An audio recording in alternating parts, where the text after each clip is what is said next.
One of my favorite things Head-Royce has to offer were senior science electives. Neuroscience sounded awesome, and I adored AP Bio, and they were taught by the same professor. Dr. Brakeman throws her whole mind and body and everything into teaching. I don't even know who I would be without her. Like, who knows if I would have been bitten by the same bug. When she would describe how a physical process worked, it was almost always accompanied by, "Isn't that the coolest thing?" And it was. And she really communicated that and made it really exciting. I first became interested in neurobiology when I had the possibility of looking at human brains. And I remember thinking, oh my goodness, this is responsible for me being able to get excited or fall in love or compete in a swim meet. It seemed unfathomably fascinating and interesting. So I try to bring that same sort of sense of wonder to the classroom as well.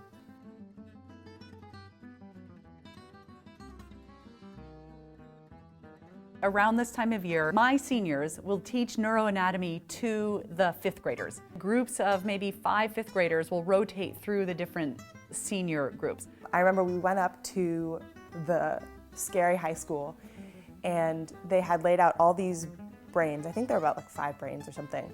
Now what the seniors have is they actually have trays in front of them with human brains. So they get to use these human brains to teach something about maybe the stress response to these fifth graders.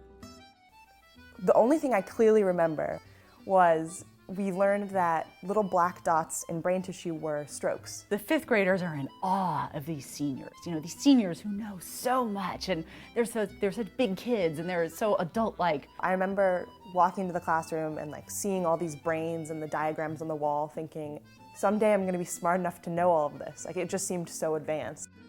I just like that sense of wonder and that sense of, I'm gonna be like that someday. And I think that's one of the special things about Head-Royce is the fact that we're a K-12 school all on one campus and we get that interaction.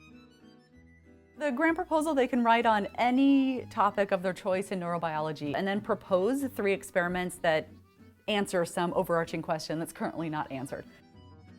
Nick Weiler was really interested in languages, and so that then fed into his other interest in neurobiology, and he sort of combined these 2 interests. It was very exciting in a way that because I was not intrinsically a science person, that it wasn't just the science itself. He did his grant proposal on the neurobiological correlates of different aspects of linguistics, and which linguistics is not a field that I'm super familiar with, so I have to say he taught me a lot about linguistics. So I was actually comparing English and Finnish, which share certain grammatical particles, but they have different functions. And so I wanted to see, okay, this is the same sound, but it has 2 different effects in these 2 different people's brains. Are they processed in different places? Are they processed in the same place? As someone who is an English speaker learns Finnish, does their brain start looking more like the native Finnish speaker's brain, and vice versa? The quality of the writing that I get from these students is, in many cases, higher than the quality of my writing in graduate school. And it is as good as things that I was writing in college, because we were encouraged to make it, to be our best and to put everything into it, and I did. And I think everyone did. I attribute it to the fact that these students are passionate and they're interested and they're really involved. And that's really what science is all about. I mean, it's not about the little facts that you learn in science classes. It's really about finding a question that you care about more than anyone else, becoming the expert in that particular topic, and then figuring out how you're going to go after the answer, what methods you're going to use.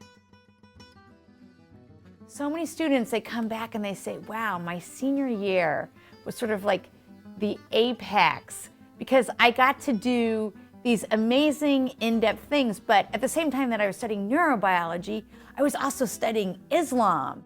Because of the foundations that you've had throughout your high school experience here at Head-Royce, you're able to really study in depth several different topics and get a sense for, what are you passionate about? Where do you want to devote the rest of your life?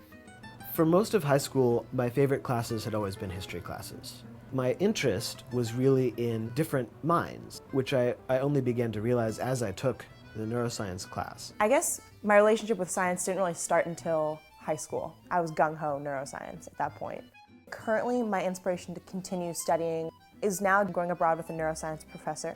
And then from there, grad school, nursing school, or med school. So that is my future. I think that the real key is not that I'm in a great neuroscience lab at Stanford, but that I have the idea of pursuing something that I'm passionate about understanding and accomplishing. The great thing that I realized through all of the experiences that I had at Head-Royce is that when you get passionate, it's not work anymore. When you get passionate, it gives you meaning in your life.